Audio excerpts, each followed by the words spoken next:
आदरणीय मुख्यमंत्री जी आदरणीय भजनलाल जी के नेतृत्व में सरकार 1 साल पूरा करने जा रही है और जिस प्रकार से सरकार ने 1 साल में काम किए हैं वो आपके सामने ही है। चाहे से किसान को लेकर के हो, चाहे से युवाओं को लेकर के हो। जिस प्रकार से युवा पिछली सरकार में परेशान था, उन परेशानियों को दूर करने का काम हमारी सरकार ने किया है। जिस प्रकार से नकल माफिया पिछली सरकार में हावी थे, हमारी सरकार बनती है, हमारे मुख्यमंत्री जी जो है वो दृढ़ इच्छा शक्ति रखते हैं और उन्होंने ये अपने हर उद्बोधन में कहा कि हम पेपर लीक माफियाओं को माफ़ नहीं करेंगे, उनको जेल भेजने का काम करेंगे। और आपने देखा होगा जिस प्रकार से आरपीएससी के मेंबर्स को भी जेल में डालने का काम किया है, जो नकली पेपर दे करके, नकली अभ्यर्थी बन करके पेपर दे करके जिस प्रकार से एसएचओ तक बन गए थे, उन एसएचओ को भी जेल में डालने का काम हमारी सरकार ने किया है। अनेक ऐसे काम हमारी सरकार ने किए हैं, जो भी बजट में घोषणाएं की उन सबको धरातल पे लेने का काम भी हमारी सरकार ने किया है।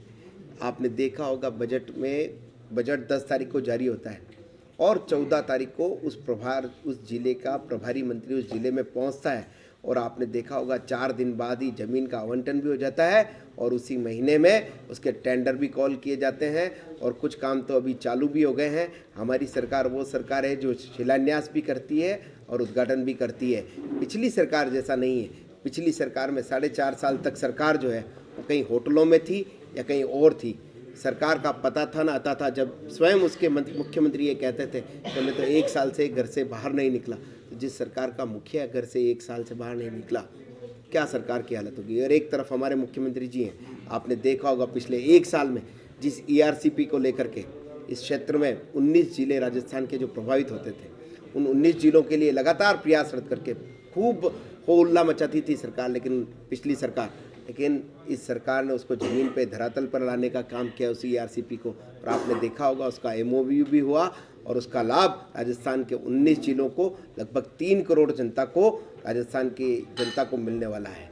ऐसे अनेक काम हमारी सरकार ने किया, चाहे से यमुना जल समझौता की बात हो, चाहे से बिजली को लेकर के हो, और युवाओं को केवल सरकारी माध्यम से ही नहीं, उनको उद्योग के माध्यम से भी, यहाँ के निवेश के माध्यम से भी रोजगार मिले, इसके लिए भी सरकार ने पिछले 6 महीनों में जिस प्रकार से मुख्यमंत्री जी ने अनेक देशों के दौरे करके, और आपने देखा होगा इस बार जो राइजिंग राजस्थान हुआ उसमें 36 लाख करोड़ के एमओयूज होकर के जो उनको राजस्थान में निवेश लाने के लिए काम किया है। यहाँ आपने देखा होगा उस कार्यक्रम में जिस प्रकार से निवेशक उत्साहित थे, उन्होंने स्वयं ने, बड़े बड़े उद्योगपतियों ने राजस्थान में आने का अपना इंटरेस्ट जाहिर किया।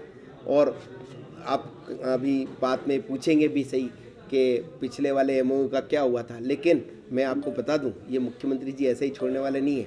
जैसे 4 दिन में अपनी बजट घोषणा को धरातल पे लाते हैं, वैसे ही इन एमओयू को भी धरातल पे लाने का काम हमारी सरकार करेगी। मुझे पूरा विश्वास है। जो अभी ये लक्ष्य की आप बात कर रहे थे, तो निश्चित रूप से यहाँ से 10,000 का लक्ष्य रखा है।